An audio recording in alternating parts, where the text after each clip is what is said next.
C'est parti. Bonjour à toutes et à tous et bienvenue à ce webinaire que avec ou sans sucre, qu'on est rendu combien, Roman, déjà au 5 ou 6e, Ouais, sixième peut-être. 5 ou 6e épisode.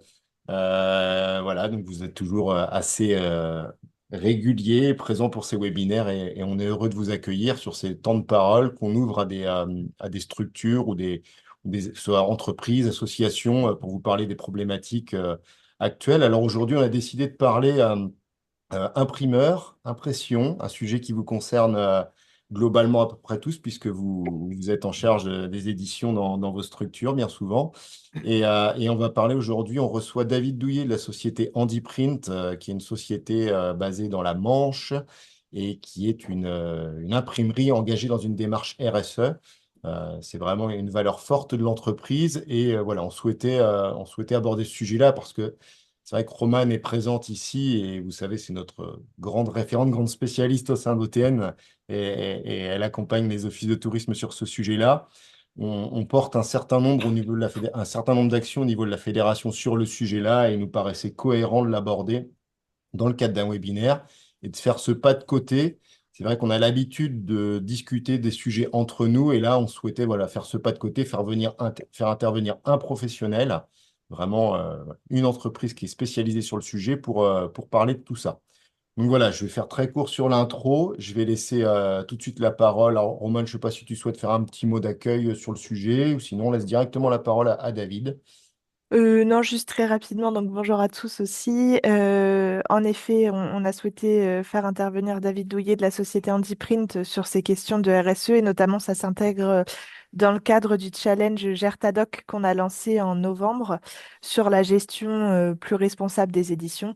Donc voilà, c'est intéressant qu'on puisse faire intervenir en effet une entreprise qui est vraiment engagée sur ces questions-là, qui va pouvoir vous présenter les actions mises en œuvre et comment vous allez pouvoir vous aussi intégrer tout ça dans vos OT. Alors, Donc juste voilà, un petit c'était. point de rappel aussi sur les règles de la visio. Si vous avez des questions, n'hésitez pas à les poser dans le chat, dans le module de discussion. Et on se gardera à peu près un bon quart d'heure en fin de présentation après la presse de David. Voilà, pour poser directement vos questions. Si vous en avez, n'hésitez pas à les mettre de côté et à interpeller David si vous avez des questions en particulier. David, on te laisse la parole. C'est gentil, merci. Bonjour à tous. Écoutez, moi je suis très heureux de vous retrouver aujourd'hui pour parler de cette thématique. Donc, travailler avec un imprimeur engagé dans une démarche RSE. Pour moi, c'est l'occasion effectivement de parler de mon métier, de l'imprimerie. C'est un domaine dans lequel j'évolue depuis une vingtaine d'années maintenant, donc je maîtrise bien mon sujet. Puis c'est aussi l'occasion de parler de démarches et de valeurs qui m'animent en tant qu'individu dans un environnement professionnel. Je vous remercie aussi, Roman, de m'avoir consulté, sollicité pour participer à ce webinaire. C'est vrai que l'entreprise dans laquelle je travaille, Handyprint, est particulièrement engagée sur ces questions, de par son statut, que je vais vous présenter juste après, qui nous permet effectivement de se placer naturellement sur ces enjeux, mais aussi de par ses démarches et ses actions qui sont menées au quotidien. Voilà. Donc, travailler avec un imprimeur engagé dans une démarche RSE. Donc, sur ce webinaire, je vais commencer par me présenter un petit peu, présenter un petit peu Handyprint pour que vous puissiez mettre un contexte effectivement sur ce qu'on fait. Je vais rappeler effectivement l'enjeu de la démarche RSE, la définition, le volet social et environnemental. Après, je vais détailler un petit peu comment se traduit la démarche RSE au sein d'Handyprint pour que effectivement vous ayez un cas concret de ce qui se passe effectivement dans une entreprise telle que la nôtre. Et puis on finira effectivement cette présentation avec un tip sur les bonnes pratiques, toutes les questions à se poser avant d'imprimer un document. Voilà. Alors, je prends un instant pour me présenter du coup. Je m'appelle David Douillet. J'ai un nom qui est assez facile à retenir.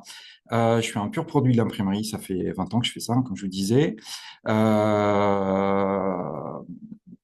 L'imprimerie est un métier qui a beaucoup évolué, qui continue d'évoluer toujours très vite. Pour autant, l'industrie graphique est très engagée depuis longtemps, effectivement, sur la partie sur la partie environnementale. Ce qui est intéressant avec les RSE, c'est qu'il y a aussi la partie sociétale. Donc moi, j'ai un parcours assez technique. J'ai commencé ma carrière comme graphiste avant de faire de la fabrication, de la gestion de clients. Aujourd'hui, je suis chargé d'affaires pour une imprimerie normande qui s'appelle HandyPrint. Donc, je vais prendre le temps de vous présenter un petit peu HandyPrint. Euh, Au-delà de la présentation, ça va permettre aussi de faire très rapidement le lien avec notre sujet du jour, puisque vous allez voir que les sujets RSE au sein d'HandyPrint, c'est vraiment un sujet du quotidien. Donc HandyPrint, pardon, est une imprimerie, donc une entreprise commerciale à part entière. Mais c'est aussi une entreprise adaptée. Donc, ça nous confère un statut un peu particulier. Ça veut dire qu'à travers un agrément d'entreprise adaptée, nous sommes engagés dans une démarche d'économie sociale et solidaire. HandyPrint est issu d'une imprimerie centenaire, l'imprimerie artistique Leco, qui avait été créée en 1887 et qui est devenue HandyPrint en 2010 sous l'impulsion de son président de l'époque, Vincent Levieux, sur des convictions personnelles.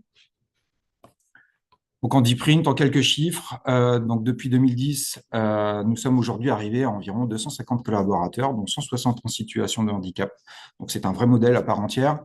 Nous avons un seul et unique site de production qui se trouve à Tour-la-Ville, donc juste à côté de Cherbourg, d'un peu plus de 10 000 m², sur lequel on regroupe l'ensemble de nos activités. Sur le volume, HandyPrint, c'est environ 16 millions d'euros répartis sur 2000 clients actifs. Alors, 2000, c'est très large. C'est aussi représentatif, effectivement, de notre quotidien. Dans ces 2000 clients actifs, vous allez retrouver tout type de clients. On va bien sûr trouver des grandes entreprises, des entreprises du CAC 40, des grandes entreprises, des grandes agences nationales. On va aussi s'adresser à des PME, des TPE, à tout le bassin local, le tissu régional.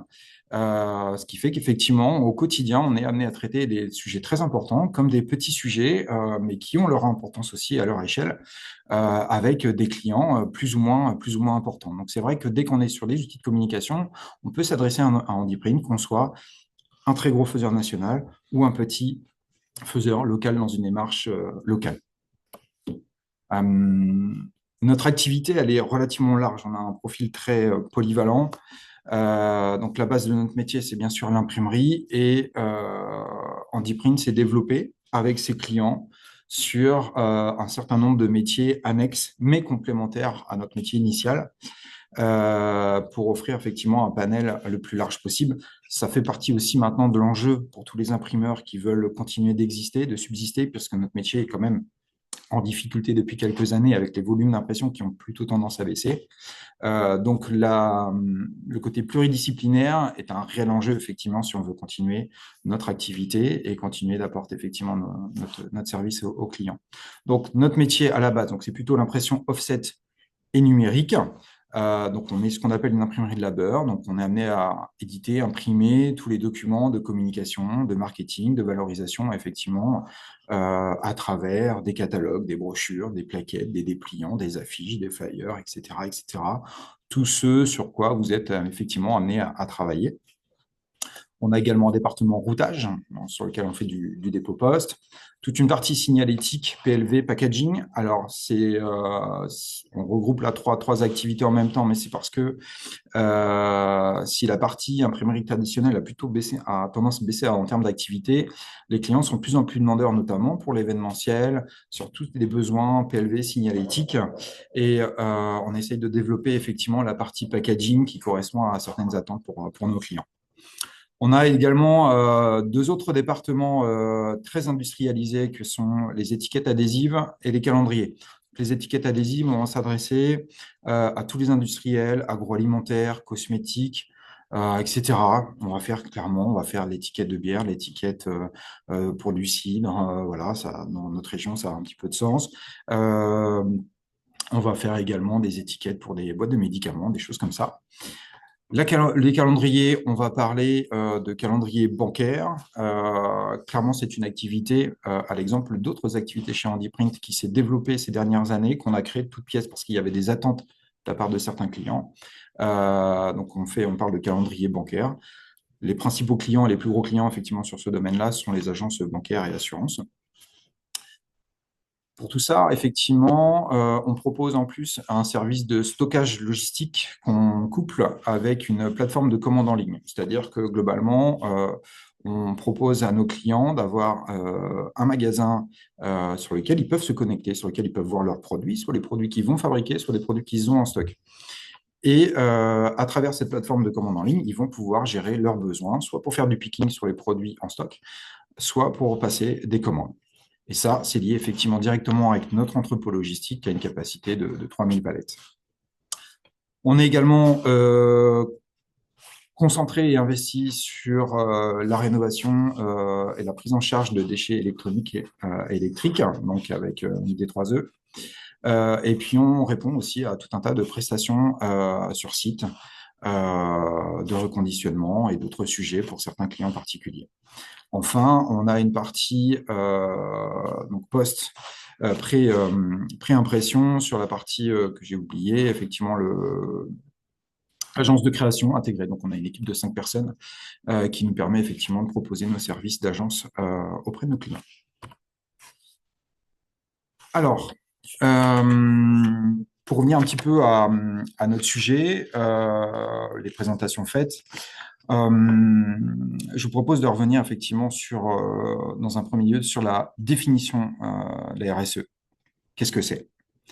Donc, la responsabilité sociétale des entreprises, également appelée responsabilité sociale des entreprises, est définie par la Commission européenne comme l'intégration volontaire par les entreprises des préoccupations sociales et environnementales à leurs activités commerciales et leurs relations avec les parties prenantes.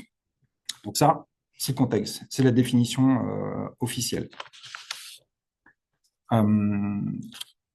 Concrètement, si on fait la transposition maintenant de cette définition avec notre sujet, cela veut dire que dans votre démarche de donneur d'ordre auprès de votre imprimeur, vous engagez effectivement votre responsabilité sur plusieurs enjeux importants, tant pour l'entreprise que pour la société et l'environnement.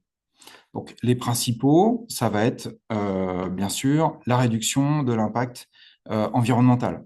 Travailler avec un imprimeur engagé sur la RSE, c'est travailler avec un imprimeur qui met en place des pratiques visant à réduire sa consommation d'énergie, à optimiser également l'utilisation des ressources, papier, encre, etc., et à minimiser la production de déchets. Donc ça peut passer par des matériaux, mais aussi par les matières premières, par les certifications et les engagements. En second lieu, on va aborder effectivement aussi tout ce qui est éthique et conditions de travail. Donc, collaborer avec un imprimeur engagé, c'est vous assurer que celui-ci respecte les normes sociales et éthiques, telles que la sécurité et le bien-être des employés, le respect des droits des travailleurs et la non-exploitation de la main-d'œuvre dans des conditions inacceptables. Voilà. L'engagement social et local, donc un imprimeur engagé sur la RSE, pourra soutenir des initiatives sociales solidaires, comme la collaboration avec des associations locales, le soutien à l'insertion professionnelle ou également à l'intégration des personnes en situation de handicap. C'est clairement le cas ici. Cela contribue effectivement à renforcer le lien social et l'impact positif de l'entreprise sur la communauté. Ensuite, il y a la transparence et la traçabilité. Travailler avec un imprimeur engagé sur la partie RSE, c'est avoir de la transparence sur ses pratiques. Il sera effectivement en capacité de donner de la visibilité, de vérifier l'origine des matériaux utilisés, par exemple, les processus employés et l'impact environnemental sur la production. Voilà. Cette transparence est aussi, bien sûr, un atout pour l'image de l'entreprise qui choisit ce type de partenaire, mais c'est aussi effectivement ancrer un partenariat qui va au-delà d'un rapport client-fournisseur. Ensuite, pour vous, c'est aussi la valorisation de votre image de marque. Forcément, si vous travaillez avec un imprimeur RSE, ça, effectivement, permet de renforcer une image d'e-marque en montrant que vous êtes soucieux de votre impact social et environnemental. Ça peut améliorer la fidélité des clients, attirer des nouveaux partenaires commerciaux. Ça montre effectivement votre engagement. Un imprimeur engagé sur la RSE va s'assurer également de la conformité aux réglementations.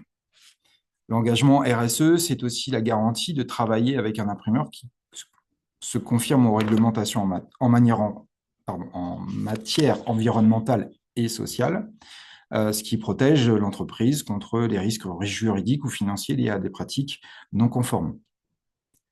Donc, en résumé, une démarche avec un imprimeur engagé sur cette partie RSE, c'est une démarche qui offre des bénéfices à la fois environnementaux, sociaux et économiques. Elle permet d'améliorer la performance globale de l'entreprise tout en contribuant à un avenir plus durable et plus équitable.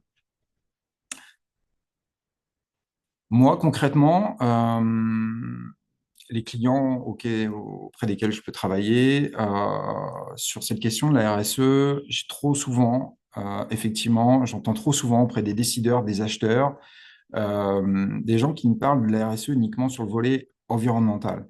Il faut bien intégrer effectivement aussi le volet sociétal qui est très important et je pense qu'il n'est pas assez mis en valeur. Beaucoup de personnes font le raccourci RSE et environnemental en mettant effectivement cette question sociale de côté. Je trouve que c'est un petit peu dommage. Donc maintenant, pour vous expliquer, là ça c'était vraiment la partie théorique. Je vais vous montrer un petit peu maintenant comment ça se passe au sein d'HandiPrint, quelles sont les actions qui peuvent être menées au quotidien ou d'une manière générale dans la politique RSE d'HandiPrint sur cette partie, effectivement. Alors, HandiPrint a obtenu là récemment, au mois de décembre, la médaille d'or décernée par EcoVadis. Donc, c'est une médaille qui récompense effectivement l'évaluation de notre performance en matière de responsabilité sociale dans l'entreprise avec une note de 75 sur 100. Donc, cette bonne note nous permet effectivement de nous propulser dans le top 5% des entreprises les plus vertueuses dans ce domaine. Donc, c'est une certification, c'est un atout et clairement, c'est aussi un argument. Beaucoup de décideurs, notamment dans les grandes entreprises, ont beaucoup d'attentes sur ce type de certification. Et c'est important pour nous de pouvoir justifier de ce qu'on fait au quotidien à travers effectivement la récompense, des récompenses telles que celle-ci. Alors,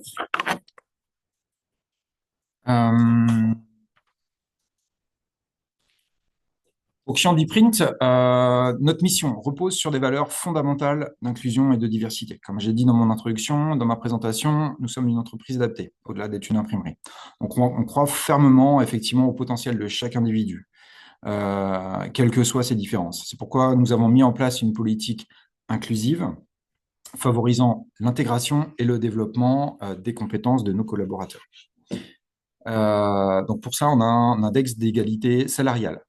La loi pour la liberté de choisir son avenir professionnel soumet les entreprises à déclarer leur index sur l'égalité salariale homme-femme. HandiPrint comptabilise à ce jour un score de 87 points sur 100. Autre sujet sur cette partie sociale, propre à notre activité et à notre statut d'entreprise adapté, le dispositif CDD Tremplin.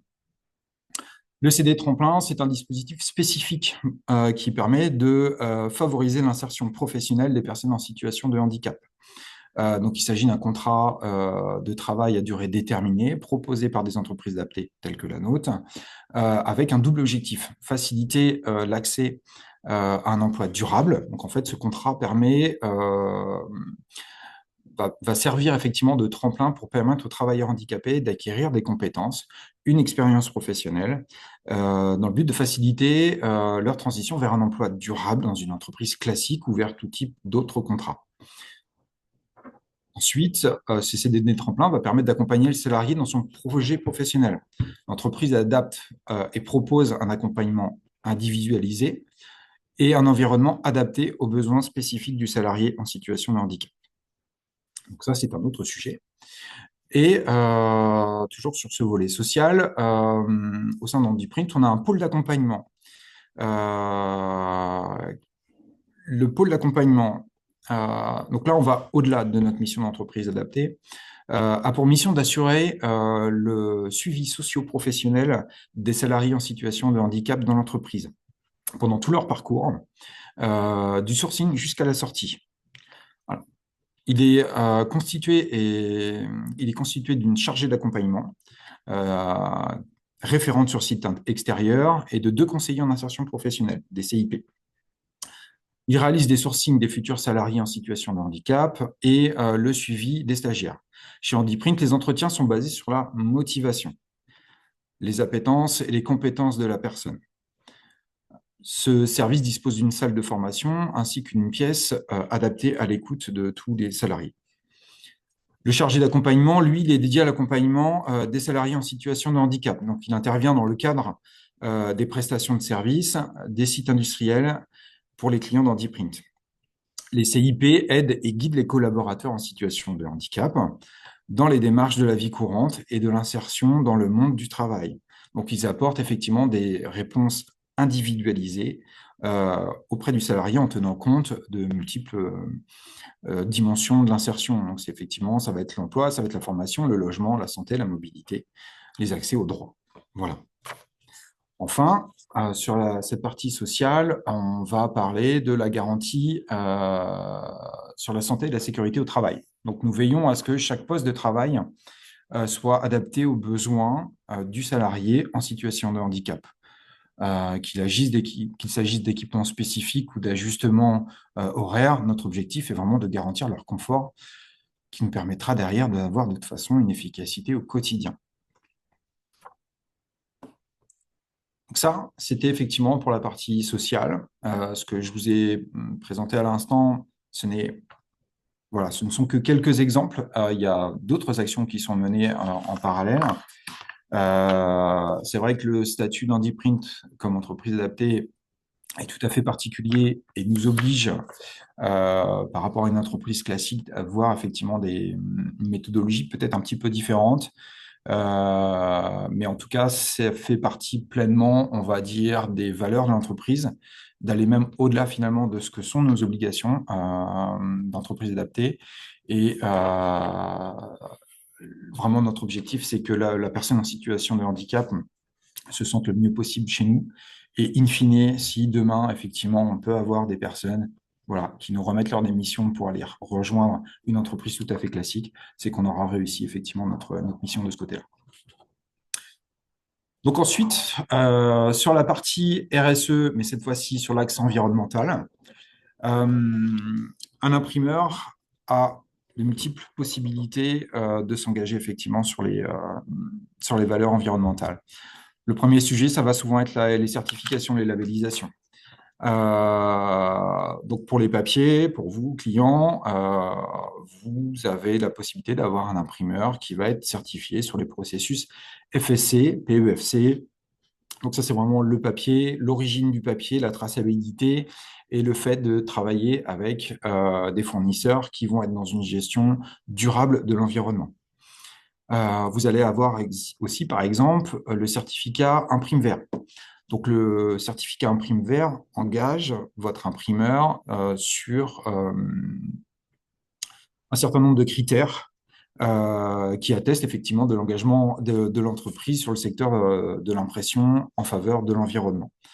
Donc, en l'occurrence, si on prend cette certification Imprime Vert, la certification Imprime Vert certifie que l'imprimeur respecte les critères de gestion de déchets. Donc, concrètement, tous nos déchets, tous les tri, le tri et la gestion responsable des déchets d'impression, que ce soit les encres, que ce soit les papiers, tout est géré de manière durable. C'est-à-dire qu'au quotidien, on fait la distinction entre les chutes de papier imprimé, les chutes de papier blanc, les solvants, voilà, tout est traité et le but est que aucun déchet ne parte effectivement dans la nature. Une imprimerie comme la nôtre, il n'y a absolument aucun déchet qui part dans la nature. On veille aussi à la réduction de nos consommations, donc utiliser des ressources par rapport à l'utilisation des ressources énergétiques. Concrètement, ça veut dire qu'on s'engage effectivement à avancer sur tout un tas de sujets qui nous permettent de réduire notre consommation. Ça peut être des exemples très concrets, comme remplacer effectivement des néons qu'on voit souvent dans des ateliers de travail, donc des néons à gaz, par un éclairage LED qui va être beaucoup moins énergivore effectivement qu'un néon classique. On va s'engager également aussi à travailler avec des produits et des procédés écologiques. En offset, typiquement, on va utiliser des encres végétales.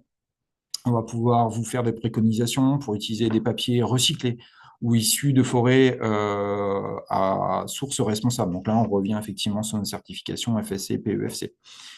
Enfin, il y a une partie formation et sensibilisation des employés sur les bonnes pratiques environnementales.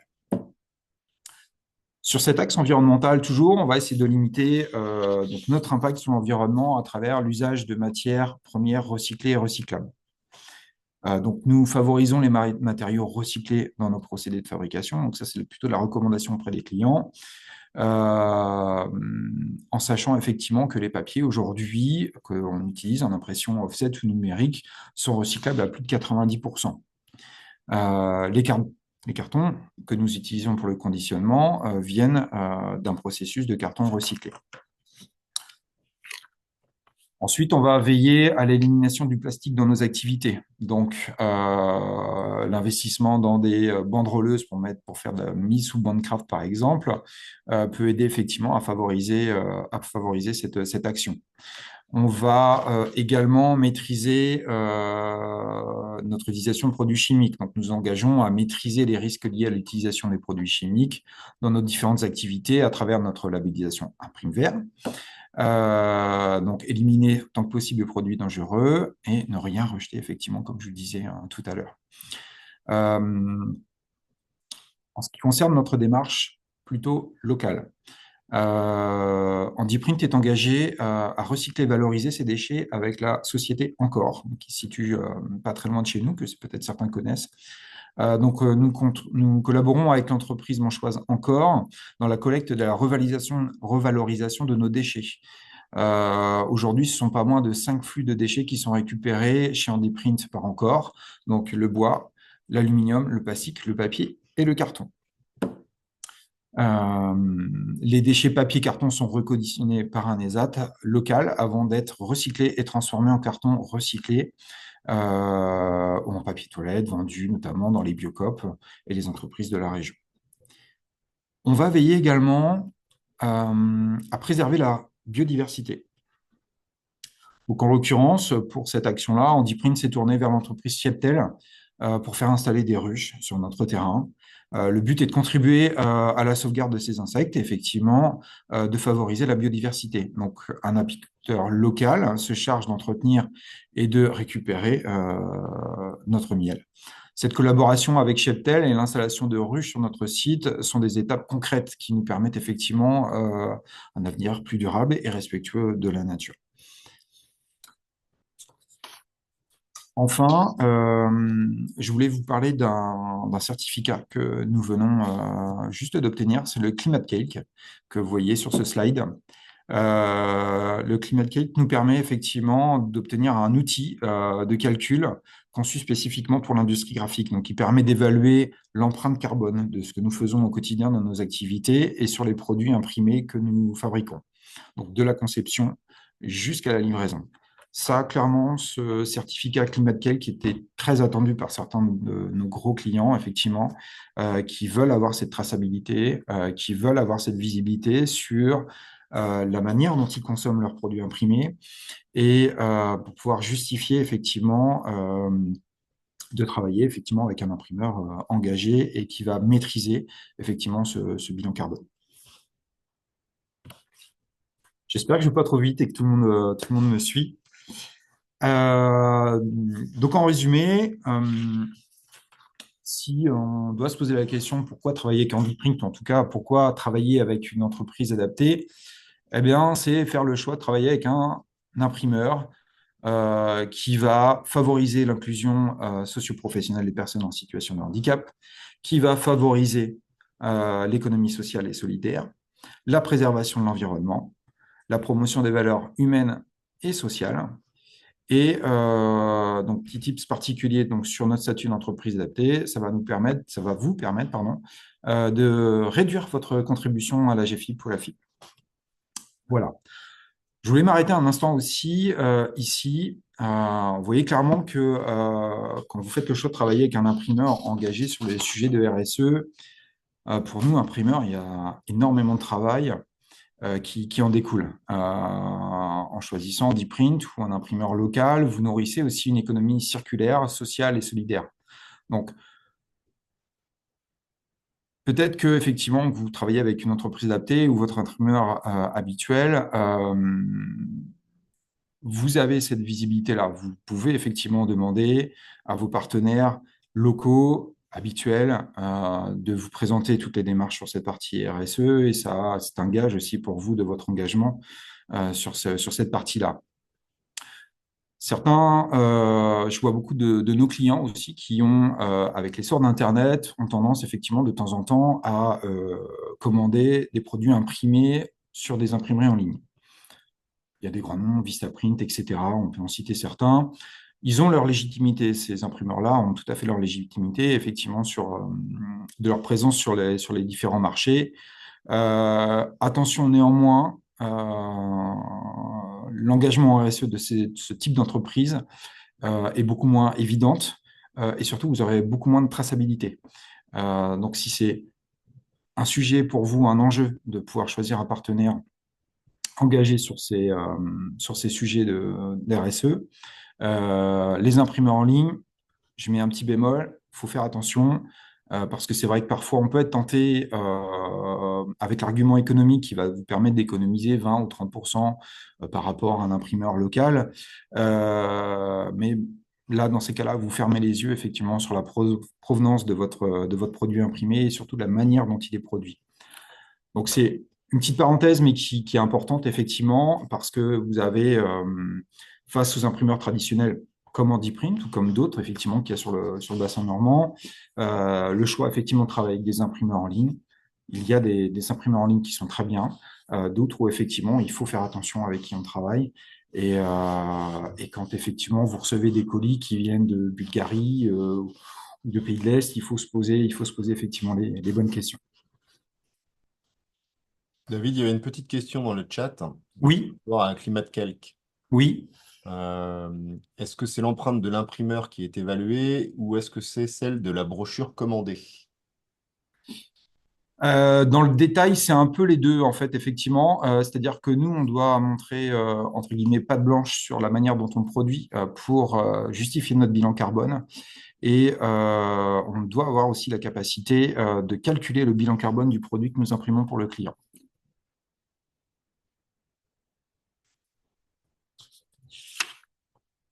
Ok, merci. J'espère que j'ai répondu. Donc là, c'était la partie voilà, très, très théorique à la fois, et puis derrière la mise en action, effectivement, en tout cas au sein d'Andiprint.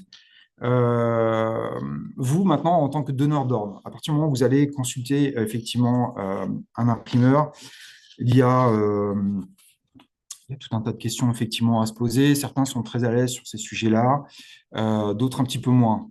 Moi, ce que je voulais dire par rapport à ça, c'est que tout d'abord, quand vous faites le choix de consulter un imprimeur local engagé sur la RSE, n'oubliez pas que vous vous adressez avant tout à des professionnels. Donc, notre rôle, mon rôle en tant qu'imprimeur et de chargé d'affaires, c'est d'accompagner et de conseiller les clients effectivement sur leur projet imprimé, de la manière dont il doit être fabriqué. Donc, comme je disais, certains sont très à l'aise et maîtrisent effectivement le processus qu'on appelle la chaîne graphique pour imprimer leurs documents. D'autres le sont un peu moins. Donc, nous, imprimeurs et potentiels partenaires locaux, on a tout intérêt de toute façon à vous accompagner, à définir un cahier des charges et faire avancer effectivement un projet imprimé avec vous, en tenant compte de vos engagements, bien sûr, mais aussi de vos contraintes budgétaires. C'est notre rôle, on est professionnel, on est là pour vous accompagner de toute façon. Donc effectivement, avant de consulter son imprimeur, il y a quelques petites règles assez simples à se rappeler sur la consommation de nos imprimés. Donc là, le slide, je l'ai appelé effectivement avant de consulter son imprimeur. On pourrait appeler ça aussi bonne pratique. J'en énumère que quelques-unes et il y en a beaucoup d'autres possibles. On ne va pas faire l'étalage de tout ça, effectivement. La première des règles que moi je donne souvent à mes clients, c'est gérer ses stocks. Ça peut paraître un peu basique. Mais c'est vrai que juste faire l'état des lieux de ce qu'on a produit, comment on l'a consommé, s'il reste des stocks ou s'il n'en reste pas, ça permet d'orienter effectivement ces actions sur les futurs documents qu'on va imprimer. Inutile d'imprimer un document à 10 000 exemplaires si on en consomme 8 000 pour en mettre 2 000 à la poubelle en se disant ah, peut-être que.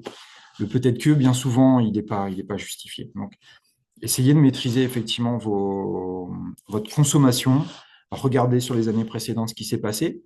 On peut être tenté effectivement parfois de produire plus parce que les coûts d'achat, en tout cas le coût unitaire d'achat est plus intéressant. C'est vrai que dans notre métier, on a cette petite particularité, c'est qu'on a une partie de frais fixes et après, le prix, les devis qu'on peut transmettre sont dégressifs en fonction de la quantité. Donc, ça peut être intéressant. Après, effectivement, ça demande effectivement d'avoir des capacités de stockage, donc soit chez vous, soit chez votre imprimeur, et puis de consommer surtout ce qui aura été stocké. Deuxième petit volet, les standards, les formats standards. Ils sont là, les formats standards, ils existent. Il faut les utiliser quand on veut optimiser effectivement sa manière de travailler, de consommer du papier. Les formats standards sont faits pour ça. Pourquoi? Quand on parle de format A4, A5, en fait, ce sont des dérivés des formats, des grands formats que nous achetons en termes de papier. Et quand nous achetons du papier en grand format pour pouvoir imprimer, par exemple, une brochure, on l'achète sur des formats qui sont standardisés, qui permettent de limiter la perte, limiter la gâche, et qui permettent d'optimiser effectivement cette matière première. Bon, il y a un double enjeu, bien évidemment, la partie gestion de déchets. Plus on optimise, plus on va travailler effectivement sur des formats standards, plus on va optimiser la manière dont on fabrique, donc moins on va jeter à la fabrication. Et puis, il y a une question aussi de rationalité en ce qui concerne les coûts. Bien sûr, si on travaille sur des formats standards, bien souvent, on optimise également son prix. Aujourd'hui, donc l'autre sujet avant de consulter son imprimeur, ça va être souvent de savoir sur quel papier on veut imprimer. Alors, il y a, je l'ai dit tout à l'heure, les papiers certifiés, FSC ou PEFC. Ces deux labels ont plus ou moins la même démarche. Le PEFC est plutôt un label européen et FSC est plutôt un label mondial.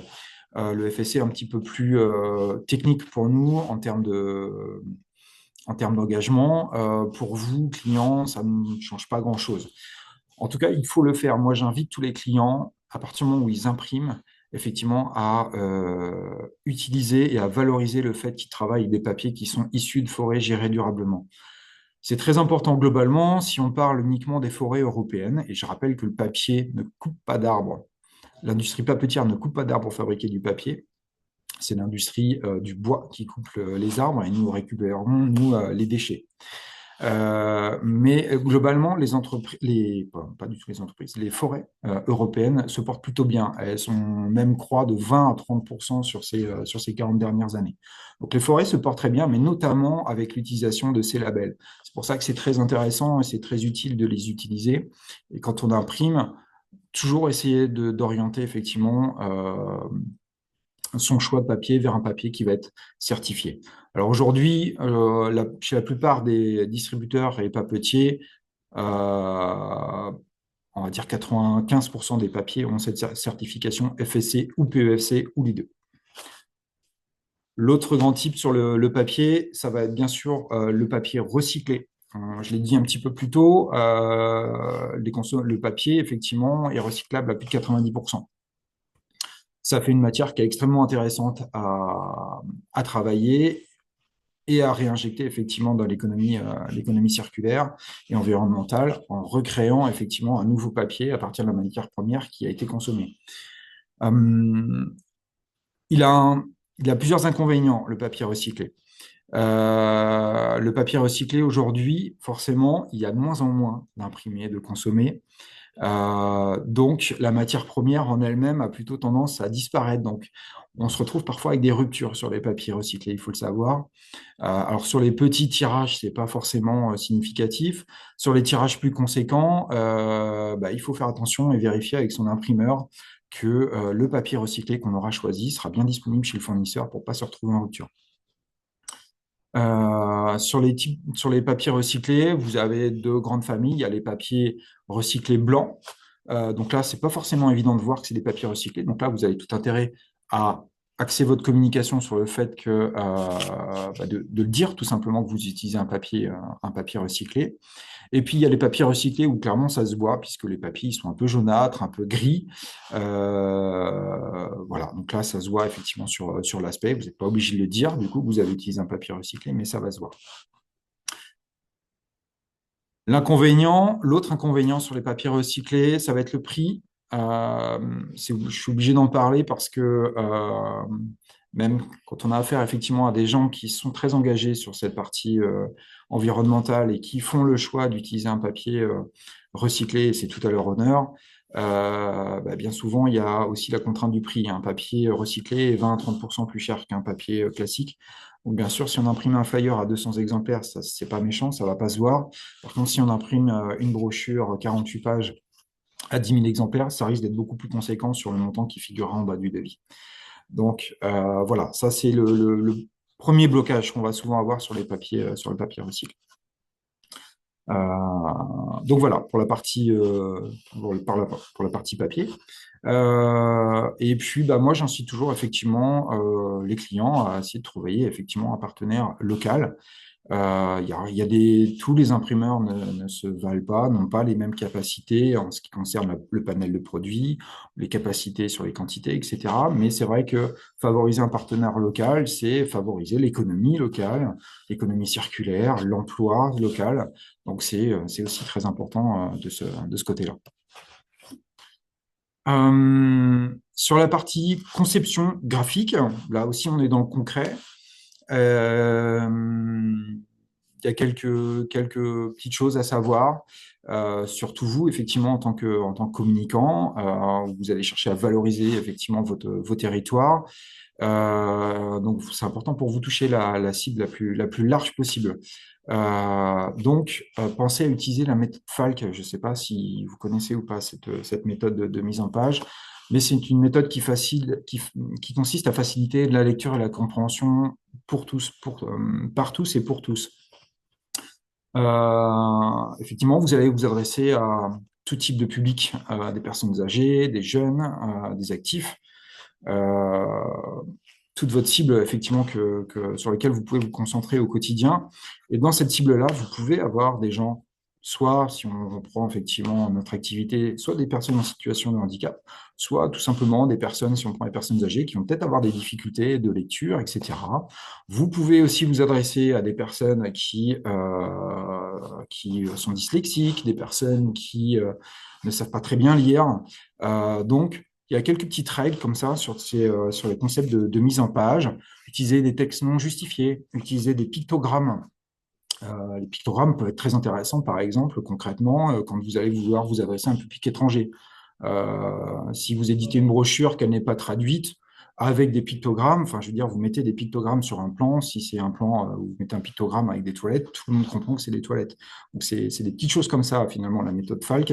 C'est adapter sa mise en page et sa conception pour que un maximum de personnes puissent comprendre et puissent vous suivre effectivement dans votre présentation.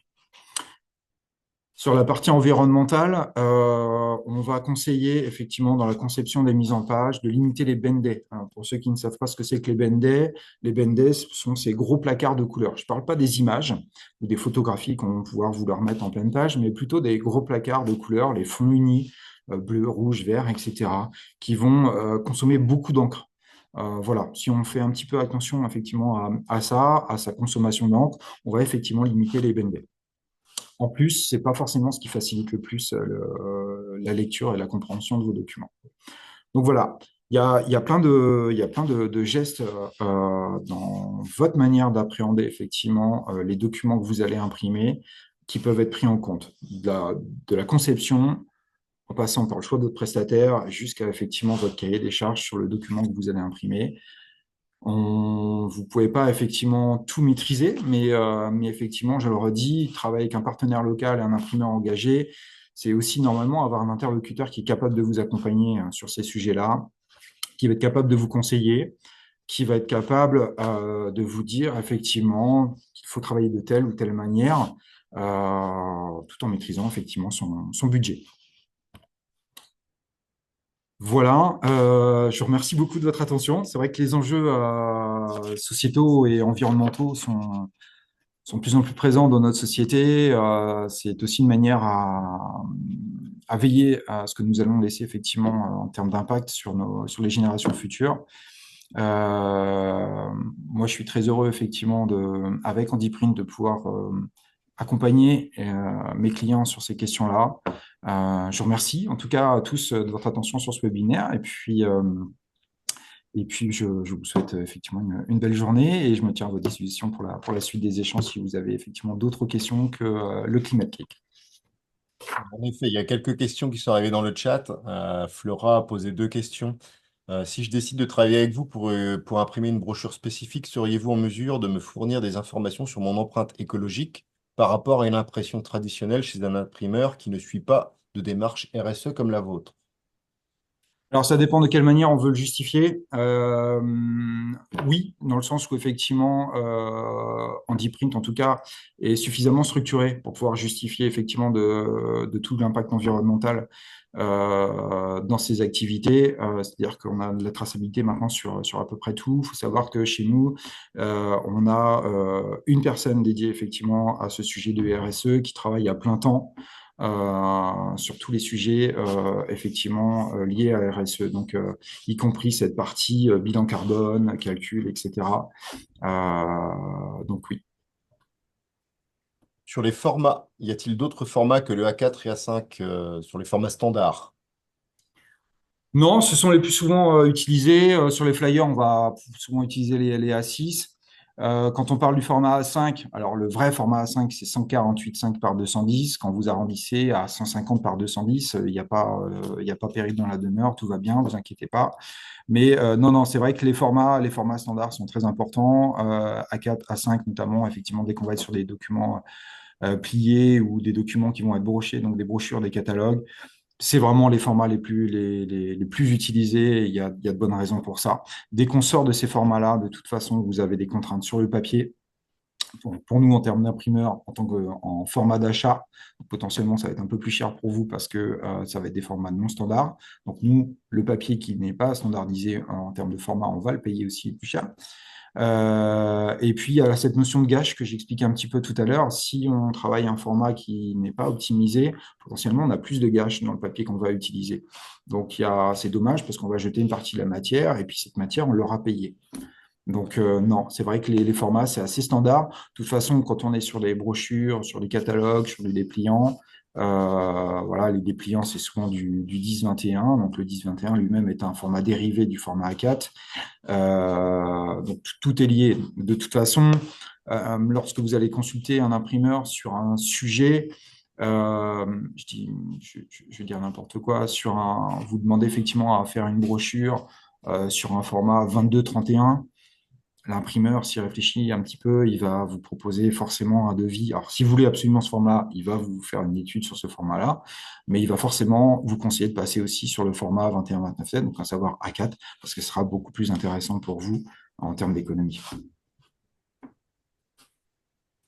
Pour rendre peut-être les choses un peu plus vivantes, je vous invite, parce que vous me posez quelques questions dans le chat, à peut-être interpeller David directement si vous le souhaitez. Je pense notamment Zenon, tu as fait une remarque sur l'affichage des logos, et puis Axel pour les chiffres d'affaires. Enfin voilà, c'est comme vous souhaitez, mais vous pouvez ouvrir le micro et ouvrir la cam, ça va rendre les choses un petit peu plus vivantes. Zenon. Bonjour. Non, Bonjour. mais c'était plutôt une petite remarque. Oui, je disais juste que par expérience, les logos PEFC ou FSC, il fallait aussi bien se renseigner pour que l'imprimeur soit lui-même labellisé pour pouvoir apposer le logo sur sa brochure. Parce Oui, que même si il y a beaucoup d'imprimeurs, comme vous le disiez, qui utilisent ces papiers-là, si eux sont pas labellisés, on ne peut pas c'est afficher ça. le logo. Exactement, ouais, tout à fait. Dans le sens où effectivement, quand nous achetons le papier auprès des distributeurs, auprès des fabricants, comme je disais, la plupart des papiers, donc les papiers couchés et offset qui vont être utilisés, on va dire ils sont déjà certifiés à 90 ou 95%. En tout cas, ils sont tous certifiés. Certains uniquement sur le PEFC, certains uniquement sur le FSC, et vous avez même des références qui ont la double certification. Ce qui est intéressant, c'est qu'effectivement, vous, en tant que donneur d'ordre, vous pouvez communiquer sur le fait que vous utilisez un papier qui vient effectivement de fourré-giré durablement, puisque c'est de ça dont on parle. Et pour ça, vous avez tout intérêt effectivement à passer par un imprimeur qui a cette certification, parce que quand vous utilisez cette certification, généralement, donc on ajoute un petit logo, donc par exemple le logo PEFC qu'on va ajouter dans l'ours s'il s'agit d'une brochure ou au dos d'une quatrième de couverture. Et donc nous, pour obtenir cette certification, nous sommes audités. Nous devons répondre à certaines règles, notamment sur la traçabilité des achats. Avec cet audit, nous obtenons un numéro de chaîne de contrôle. C'est un peu une carte d'identité ou une plaque d'immatriculation qui nous est propre pour dire que nous avons utilisé sur tel dossier un papier issu de forêt gérée durablement, donc avec une certification PEFC. Et donc en dessous du logo PEFC, normalement, quand vous regardez une brochure, si le client a fait le choix de certifier, donc il y a le logo PEFC qui apparaît, et en dessous, il y a un petit numéro. Et c'est ce numéro de chaîne, effectivement, qui est propre à chaque imprimeur. Merci. Axel, vous voulez relayer une question? Oui, c'était une question, David, si tu pouvais nous parler du chiffre d'affaires utile qui apparaît sur les devis et les factures. Oui. Donc ça, c'est propre à HandyPrint. Donc comme je vous l'ai expliqué, HandyPrint est une entreprise adaptée. Que ce soit avec HandyPrint ou quand vous faites le choix de travailler avec une entreprise adaptée, vous avez la possibilité de faire de la défiscalisation auprès de la GFIP ou de la FIP, hein, suivant le statut de votre entreprise ou de la structure dans laquelle vous travaillez, et à travers ce qu'on appelle le chiffre d'affaires utile. Donc concrètement, quand, par exemple, dans le cas chez HandyPrint en tout cas, quand j'envoie un devis, en bas du devis, au-delà du montant de la prestation, il y a le chiffre d'affaires, une estimation du chiffre d'affaires utile. Le chiffre d'affaires utile, c'est quoi? C'est la valeur ajoutée des personnes en situation de handicap qui auront travaillé sur le dossier. C'est-à-dire que, par exemple, dans un montant quelconque sur une prestation, on enlève les coûts de matières premières, on enlève tout ce qui est frais fixes, les frais administratifs, etc., etc. Et on garde que la valeur ajoutée des personnes en situation de handicap. Et ça permet de le valoriser à travers donc, ce chiffre d'affaires utile qui effectivement peut derrière être transformé en défiscalisation sur la partie AGFIP. En fait, ça, c'est la loi DOTH qui oblige effectivement les entreprises et les collectivités à participer effectivement à cet effort sur l'inclusion en recrutant un minimum de 6% de l'effectif de la masse salariale de personnes en situation de handicap. Et quand ces 6% ne sont pas atteints, toutes les entreprises, toutes les collectivités sont taxées à travers cette AGFIP ou cette FIP. Donc, le chiffre d'affaires utile, c'est finalement une possibilité pour vous, si vous ne répondez pas à ces exigences de la loi DOTH, de pouvoir déclarer le fait que vous avez fait le choix de travailler avec une entreprise adaptée et que par rapport à ça, vous avez effectivement cet avantage. Je ne sais pas si j'étais très clair. Est-ce qu'il y a des questions de manière naturelle? Je sais que sinon Roman a quelques jets de questions. Aussi, il y a autre chose qui n'a pas été évoqué pendant la présentation, mais il y a aussi toutes les finitions style pelliculage, Oui, vernis, etc., qui sont aussi plutôt à éviter si on veut être cohérent avec notre démarche. oui, c'est vrai. J'en ai pas parlé parce qu'effectivement, après, il y a tout un tas de possibilités, de finitions, d'embellissements. Alors, le pelliculage, on peut faire une parenthèse spécifique sur le pelliculage. Le pelliculage, c'est quoi? C'est un film plastique qu'on vient coller après l'impression.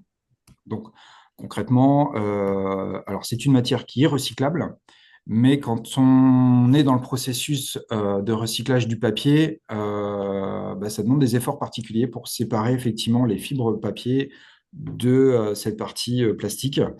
Donc c'est un traitement un petit peu spécifique qui, on va dire, met un petit grain de sable finalement dans le processus de recyclage. Donc c'est vrai qu'on a plutôt tendance à, si en tout cas on est sur des valeurs environnementales, à ne pas préconiser le pelliculage. Idem effectivement sur la partie marquage à chaud, tout ce qui est vernis 3D, tout ça. Enfin, effectivement, quand on est sur le processus de recyclage, ce sont des matières. On va créer finalement des matières résiduelles qui nécessitent aux entreprises qui recyclent la pâte à papier un peu plus d'efforts, peut-être un bain de nettoyage supplémentaire, etc. Ce qu'il ne faut pas oublier, c'est que le papier recyclé, pour fabriquer de la pâte à papier recyclée, on utilise de l'eau. Et oui, parce que le papier, même si on le recycle, et ben, il va falloir le nettoyer. Et forcément, si on utilise ce type de finition, eh bien, on ne facilite pas finalement la tâche de ces entreprises qui recyclent effectivement la pâte de papier. Et ça va effectivement les obliger à utiliser potentiellement des produits pour nettoyer la fibre du papier ou alors faire plus de bains et consommer du coup plus d'eau pour recycler le papier. Donc le recyclage et l'embellissement, clairement, si on est très attentif au sujet de l'environnement, on ne va pas effectivement le préconiser. Une petite parenthèse quand même sur le pelliculage. Aujourd'hui, je sais qu'il existe des pelliculages biodégradables qui doivent être fabriqués à base d'algues, si je ne dis pas de bêtises. Donc c'est assez intéressant. Mais il y a très très peu de demandes là-dessus parce que c'est souvent un peu plus cher qu'un pelliculage classique. J'ai encore deux petites questions, je m'excuse. Ouais. La première, c'est on a tendance à plutôt privilégier le offset plutôt que le coucher, parce qu'on dit que je crois que le coucher, il y a un surfaçage dessus par rapport justement aux engagements environnementaux. Mais quelle est la vraie différence? Est-ce que si on part sur du coucher labellisé, certifié, est-ce qu'il y a un impact vraiment plus important que sur du offset ou pas? Enfin, à quel point est la différence? Non, pas tellement. Alors, je suis pas fabricant de papier, donc je suis pas vraiment non plus expert là-dessus. Ce que je peux vous dire, c'est que la différence entre le coucher et l'offset, le coucher, c'est vraiment un traitement de surface. C'est-à-dire qu'une fois que la pâte à papier est fabriquée, je ne sais pas si vous avez déjà vu ça dans les reportages, la pâte à papier, elle passe dans des grandes machines qui permettent de l'aplatir et de fabriquer des feuilles, souvent en bobine au départ.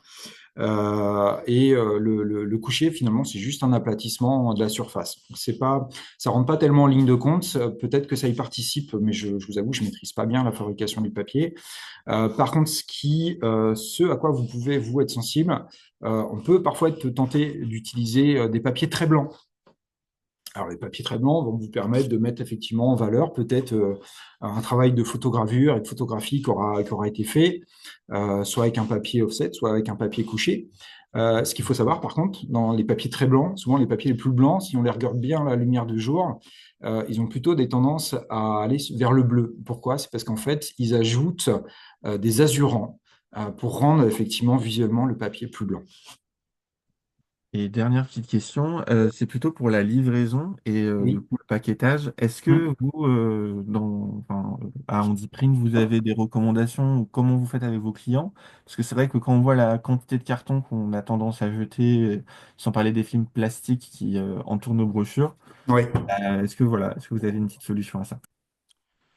Alors nous, de manière automatique maintenant, c'est vrai qu'on essaye d'être un peu moteur là-dessus, c'est-à-dire qu'un client qui n'a pas d'exigence, qui nous fait une demande par exemple pour éditer un catalogue, une brochure, et qui n'a pas d'exigence de conditionnement, on va souvent mettre les brochures directement en carton, pas les mettre sous film, on va directement les mettre en carton pour supprimer ce film. De toute façon, du film, on n'en fait quasiment plus, sauf s'il y a un intérêt spécifique.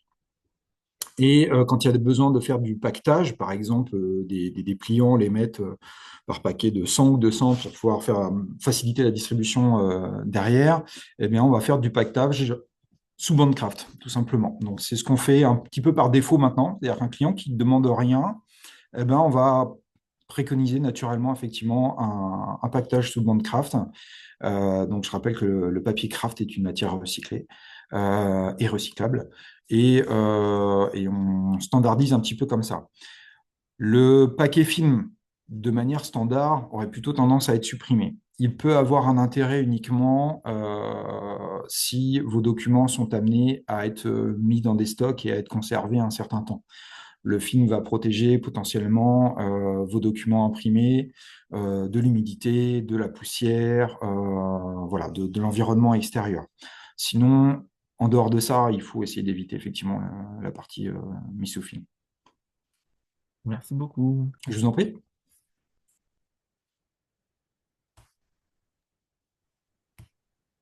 Est-ce que vous avez d'autres questions? Eh ben, on est arrivé à la fin du timing, c'est parfait. J'espère que ça a été intéressant pour vous tous. En tout cas, merci beaucoup à David d'être intervenu. Si jamais vous avez d'autres questions, n'hésitez pas, vous avez le contact de David et on vous transmettra sa présentation, donc à le recontacter ou à nous faire part de vos interrogations, etc. Et puis Oui, j'espère que c'est ça vrai que pourra. c'est un sujet qui est très large. Je ne pouvais pas rentrer dans toutes les facettes et dans tout ce qu'on peut faire au quotidien, mais il y a encore d'autres sujets effectivement à creuser, comme effectivement les encres, comme le papier, comme voilà, les finitions. Il y aurait à dire effectivement sur tout ça, notamment sur la partie environnementale, et puis le volet social aussi qui est très important, bien sûr. En tout cas, on espère que ça vous incitera à creuser ces sujets avec vos imprimeurs si c'est pas déjà fait. Et puis peut-être à pouvoir mettre en œuvre des pratiques un peu plus durables et responsables sur ce sujet de l'impression qui vous touche tous sans noter en effet. Bah, écoutez, en tout cas, merci beaucoup. Et puis on n'a plus qu'à vous souhaiter une bonne journée et à bientôt. Merci à tous. Je sais pas si Merci Roman Nico, tu d'avoir voulais mis ajouter quelque en lumière chose. ce sujet. Alors, juste un petit mot, on a des prochaines sessions de webinaires. Alors, ça va peut-être moins vous concerner, mais on a le prochain webinaire avec ou sans sucre, enfin les prochains qui auront lieu les 4 et 6 mars. Alors, un, c'est sur la gamification de la destination. On fera intervenir Louis de Carolis qui bosse chez Cryptors in the City, qui présentera sa solution de gamification de destination. Et puis, on aura 2 jours plus tard, le 6 mars, un webinaire qui avait été reporté, alors qui va plus concerner les chargés de com et community manager, mais c'est sur la création et la gestion de Reels. Donc voilà, ça aura lieu le 6 mars. C'est les 2 prochains rendez-vous qu'on propose en format webinaire. Donc si vous êtes intéressé ou vos collègues voilà, n'ont pas reçu l'info, n'hésitez pas à leur passer les news. On peut s'inscrire directement depuis notre site internet ottnormandie.fr dans la rubrique agenda et également dans la rubrique webinaire, on retrouve tous les liens d'inscription. Et puis également, on aura ce webinaire d'aujourd'hui qui sera accessible en replay dès la fin d'après-midi, puisqu'on on les met en ligne sur notre chaîne YouTube, pareil, qui est accessible depuis notre site internet, pour pouvoir retrouver des infos et les diffuser auprès de vos collègues. Donc voilà pour ce que j'avais à dire. On vous souhaite une très bonne fin de journée et à bientôt. À bientôt. Merci à tous, Merci à beaucoup, bientôt. bonne journée.